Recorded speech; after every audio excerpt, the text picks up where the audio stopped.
ससुराल को हाथ में मत लो। कौशल्या निवास, जहां पर कौशल्या देवी की तो बिल्कुल नहीं चलती है तो सिर्फ घर के मुखिया रंजीत सिंह की। रंजीत सिंह अपनी सरकारी नौकरी की तरह ही अपने घर में भी बिल्कुल वैसा ही डिसिप्लिन चाहते हैं, लेकिन उनकी इस आदत से उनके घर वाले बड़े परेशान हो जाते हैं। पर अब कोई रंजीत सिंह के सामने बोले भी तो क्या, आखिर घर में उनसे सब डरते भी तो है। तो चलिए देखते हैं क्या कभी इन घर वालों के मन से रंजीत सिंह का डर निकल सकेगा, या हर कोई रंजीत सिंह के डर में ही अपनी पूरी जिंदगी इस घर में बिताता है। चलो ना भैया, आज कोई मूवी देखते हैं। वैसे भी इतने दिन हो गए हमने कोई ढंग की मूवी नहीं देखी। अरे भाई, मूवी देखनी है ना तो दिन में देखियो। अगर पापा को पता चल गया ना कि इस टाइम हम मूवी देख रहे हैं तो पता है ना क्या हाल करेंगे। यार इतने बड़े हो गए हम, आपकी तो शादी भी हो गई, उसके बाद भी पापा से इतना डर कर रहना पड़ता है। अरे छोड़िए ना, कुछ नहीं होगा, चलो ना मूवी देखते हैं। अच्छा ठीक है, लगा ले। अब मूवी देख ही रहे हैं तो नितिन को भी बुला ले, वो बेचारा भी इसी बहाने मूवी देख लेगा। ठीक है भैया, नितिन को भी कॉल कर देता हूँ। हेलो नितिन, हम दिनेश भैया के रूम में मूवी देख रहे हैं, तू भी आ जा।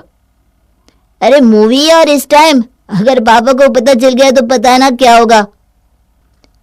अरे मम्मी पापा सो गए यार, आ जाना, कुछ नहीं होगा। अच्छा ठीक है, आता हूँ। बहुत प्यास सी लग रही है कौशल्या, जरा वहां से पानी का ग्लास तो देना। ग्लास में तो पानी खत्म हो गया है जी, अभी जाकर लेकर आती हूँ। नहीं, तुम रहने दो, मैं ही जाकर पी कर आता हूँ। इधर रंजीत सिंह पानी पीने के लिए किचन की तरफ जाता है और वहां नितिन अपने रूम से निकलकर दिनेश के रूम की तरफ जा रहा था। तभी रंजीत सिंह की नजर नितिन पर पड़ती है। ये तो नितिन है, लेकिन इतनी रात को दिनेश के कमरे में क्यों जा रहा है? दिनेश के कमरे की तो लाइट भी जल रही है, जरूर कोई ना कोई गड़बड़ है, जाकर देखना पड़ेगा। रंजीत सिंह दबे पांव दिनेश के कमरे की तरफ जाता है। तभी उसे अंदर से टीवी की आवाज सुनाई देती है। अच्छा, तो ये सब रात को जाग कर फिल्म देख रहे हैं, अभी बताता हूँ इन्हें। दिनेश, दीपक, नितिन। हे भगवान, पापा आ गए, उन्हें पता चल गया, अब क्या होगा? अरे चिल्ला क्यों रहा है, सबको फंसवाएगा। जाओ, तुम दोनों जाकर वॉशरूम में छिप जाओ, और दोनों के दोनों इतनी सी भी आवाज मत करना, वरना सबके सब आज गए काम से। हाँ जा रहे हैं, आप जाके गेट खोलो ना। दिनेश, इतनी देर से आवाज दे रहा हूँ, आवाज सुनाई नहीं दे रही है क्या मेरी? आया पापा। दिनेश दरवाजा खोलता है। जी पापा, इतनी रात को यहाँ क्या हो गया? मेरे सामने ज्यादा चालाक मत बन, सच सच बता, कहाँ है वो दोनों? कौन दोनों पापा जी? इनके साथ रह रहकर तू भी ऐसा ही होता जा रहा है बेटा। एक्टिंग तो बहुत अच्छी कर लेता है। मुझे पता है वो दोनों यहीं छुपे हैं, मैंने अभी नितिन को तेरे कमरे में आते हुए देखा था। अरे नहीं पापा, लगता है नींद में आपको कोई गलतफहमी हुई है। नितिन इस समय यहाँ पर आकर क्या करेगा? आपको तो पता है, आपने घर में 10 बजे तक सोने का रूल बनाया है, तो हम सब इस टाइम जाग कर करेंगे क्या?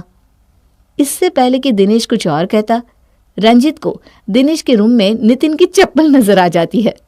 ये देख इसे, ये नितिन की चप्पल है, उसकी चप्पल यहाँ क्या कर रही है?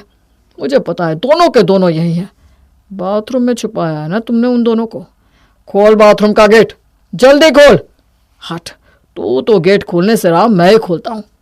रंजीत जैसे ही गेट खोलता है तो दीपक और नितिन पसीने से भीगी हुई हालत में बाहर निकलते हैं। बाहर आओ दोनों के दोनों। तुम सबको पता है ना कि हमारे घर में 10 बजे के बाद कोई भी नहीं जगता, और तुम लोग यहाँ पर बैठकर फिल्म देख रहे थे। तुम्हारे कमरे के बाहर से अच्छी तरह आवाज आ रही थी फिल्म चलने की। माफ कर दीजिए पापा, वो फिल्म देखते देखते टाइम का ध्यान नहीं रहा। आगे से ध्यान रखेंगे। आगे से चाहे तुम ध्यान रखो या ना रखो, लेकिन मैं जरूर रखूंगा। अब से टीवी सिर्फ हॉल में चलेगा, अपने कमरे में कोई टीवी नहीं चलाएगा। कल के कल मैं सबके कमरे से टीवी हटा दूंगा, न रहेगा बांस, ना बजेगी बांसुरी। अरे लेकिन पापा। चुपचाप अभी के अभी दोनों अपने कमरे में जाओ, और तुम दोनों भी सो जाओ। सुबह के सुबह ये टीवी तुम्हारे कमरे से बाहर निकल जाना चाहिए। अपने पापा के खौफ से दोनों भाई वहां से दुम दबाकर भाग जाते हैं। अब एक मूवी के चक्कर में उनके पापा सबका ही टीवी देखना बंद कर देते हैं।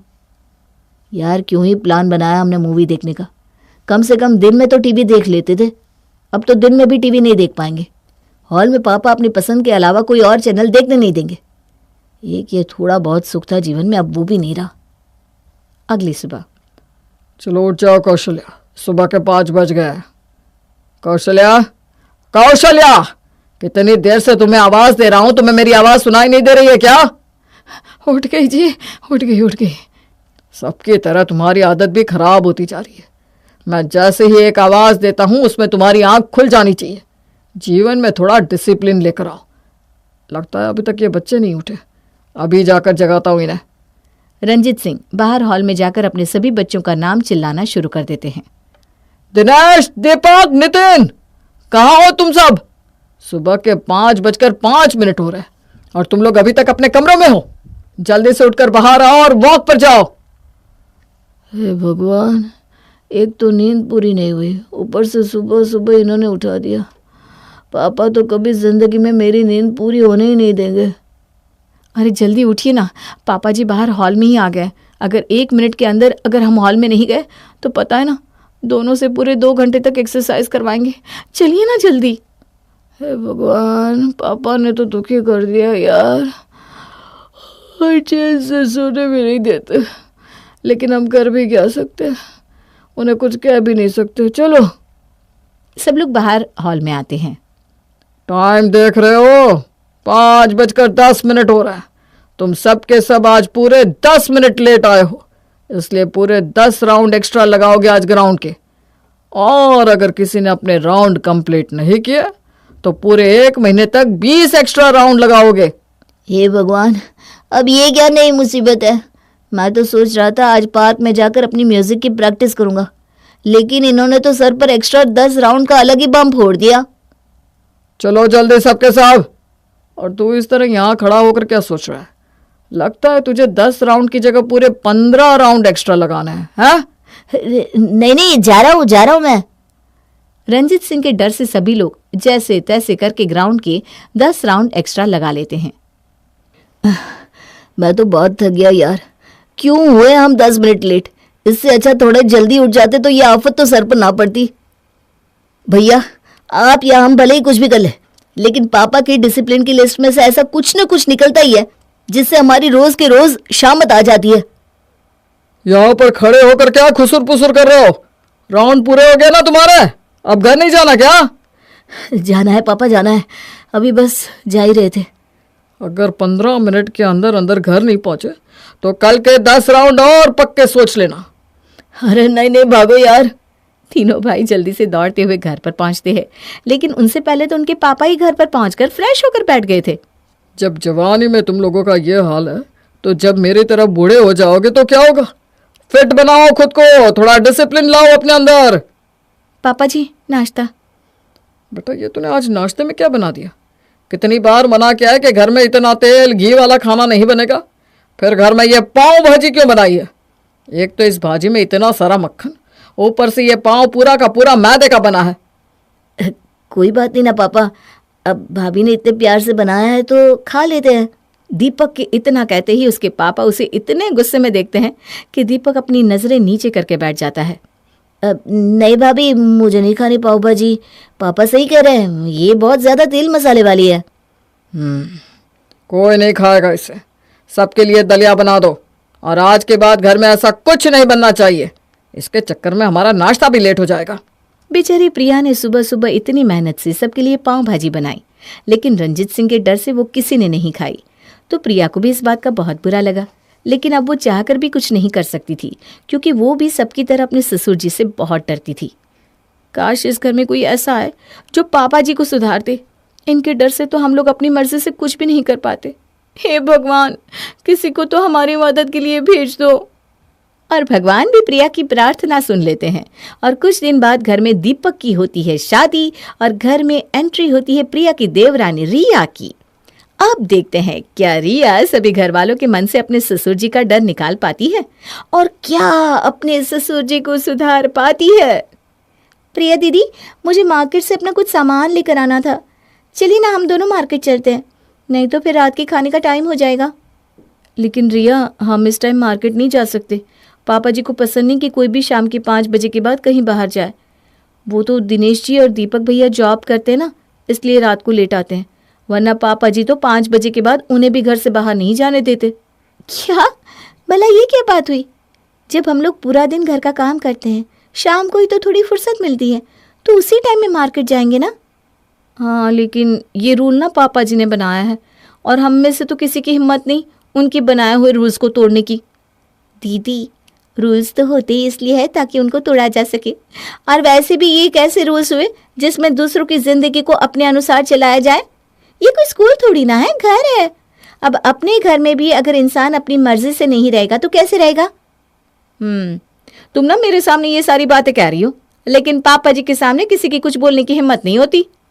अच्छा तो चलिए मेरे साथ पापा जी के पास चलते हैं, उनसे पूछ कर ही मार्केट जाएंगे बस।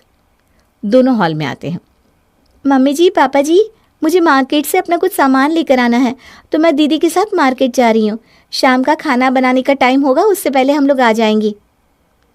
तुम्हें पता नहीं रिया बहू, हमारे घर में 5 बजे के बाद कोई भी बाहर नहीं जाता। यह हमारे घर का रूल है, इसलिए तुम कहीं नहीं जाओगी। लेकिन क्यों पापा जी? इस रूल को फॉलो करने की क्या ज़रूरत है? ना तो अभी बाहर अंधेरा हुआ है, ना ही हम लोग किसी ऐसे शहर में रहते हैं जहाँ पर शाम को लोगों का निकलना खतरे से खाली ना हो। देखो, तुम मुझसे बहस मत करो।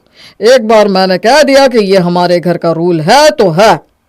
माफ़ करना पापा जी, लेकिन अब हम दोनों पूरा दिन घर का काम करते हैं, हमें वक्त तो शाम को ही मिलता है, तो हम मार्केट शाम को ही जाएंगे ना। अगर हम दिन में मार्केट जाने लगे तो घर का सारा काम रह जाएगा। आप ही बताइए, पहले हम घर का काम करें या मार्केट जाएं? रिया की बात सुनकर उसके ससुर जी कुछ नहीं बोल पाते। अच्छा ठीक है, जाओ, लेकिन समय से लौट आना। जी पापा जी। दोनों देवरानी जेठानी सामान खरीद कर घर आती हैं रात को खाने के टेबल पर। रात के 8 बज रहे, लेकिन ये नितिन अभी तक कहाँ पर है? मैंने कितनी बार कहा है कि मुझे शाम के समय कोई भी घर से बाहर नहीं चाहिए। नितिन आ गया जी, लेकिन देखिए आप ना उस पर गुस्सा मत करना, अपने किसी काम से बाहर गया होगा। कहाँ गया था तू? पापा, वो मेरी म्यूजिक की क्लास थी ना, तो वहीं पर गया था। तुझे कितनी बार मना किया है कि तू म्यूजिक नहीं सीखेगा। मेरा बेटा होकर तू गाना गाएगा। तुझे कितनी बार कहा है कि सरकारी नौकरी की तैयारी कर। कल से तू अपनी कोचिंग पर जाएगा और आज के बाद फिर कभी भी घर में म्यूजिक का नाम मत लेना। लेकिन पापा, म्यूजिक मेरा पैशन है, मैं म्यूजिक में ही अपना करियर बनाना चाहता हूँ। तुझे एक बार बोल दिया ना, नहीं मतलब नहीं। या तो तू कल से अपनी कोचिंग पर जाएगा, या महीने में तुझे जितने भी पैसे देता हूँ ना, आज के बाद तुझे देना बंद कर दूंगा। मैं तुझे पढ़ाई करने के लिए पैसे देता हूँ और तू उन पैसों को गाना गाने में उड़ा देता है।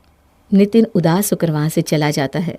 लेकिन अगले दिन जब रिया नितिन के कमरे की सफाई करने जाती है तो देखती है कि नितिन बहुत उदास बैठा है। क्या हुआ नितिन, तुम कल की बात से उदास हो क्या? उदास होकर भी क्या हो जाएगा भाभी, करना तो मुझे वही पड़ेगा जो पापा चाहते हैं। आपको पता है, मुझे बचपन से ही म्यूज़िक का इतना शौक है, इतनी मेहनत की है मैंने अपने स्कूल में भी म्यूज़िक सीखने के लिए। लेकिन पापा मेरी बात समझना ही नहीं चाहते। अगर मैंने म्यूज़िक में अपना करियर नहीं बनाया तो मैं लाइफ में कभी खुश नहीं रह पाऊंगा। मुझे खुशी सिर्फ और सिर्फ म्यूज़िक से ही मिलती है। अगर ऐसी बात है तो तुम अपने पैशन को फॉलो करो, भले ही किसी को बिना बताए करो। मुझे तुम पर पूरा यकीन है, एक दिन तुम म्यूज़िक में ज़रूर कामयाब होगे, और जिस दिन ऐसा होगा ना, तब पापा जी को बताना, वो भी तुम्हारी बात समझ जाएंगे। बस अपने इस पैशन को कभी छोड़ना मत। ठीक है भाभी, आज पहली बार घर में मुझे किसी ने इतना सपोर्ट किया है। आपकी बातों से मुझे थोड़ी हिम्मत मिली है कि कम से कम पापा के सामने मेरी साइड लेने के लिए कोई तो है। बिल्कुल नितिन, तुम चिंता मत करो। अगर कभी ज़रूरत पड़ी तो मैं पापा जी से तुम्हारे लिए ज़रूर बात करूँगी। तुम बस मेहनत करो। नितिन घर में किसी को बिना बताए म्यूज़िक की प्रैक्टिस करता है और एक रियलिटी शो में अपने म्यूज़िक के ऑडिशन को क्लियर भी कर लेता है। लेकिन कहीं से ये बात उसके पापा को पता चल जाती है। आ गए लाड साहब घर पर।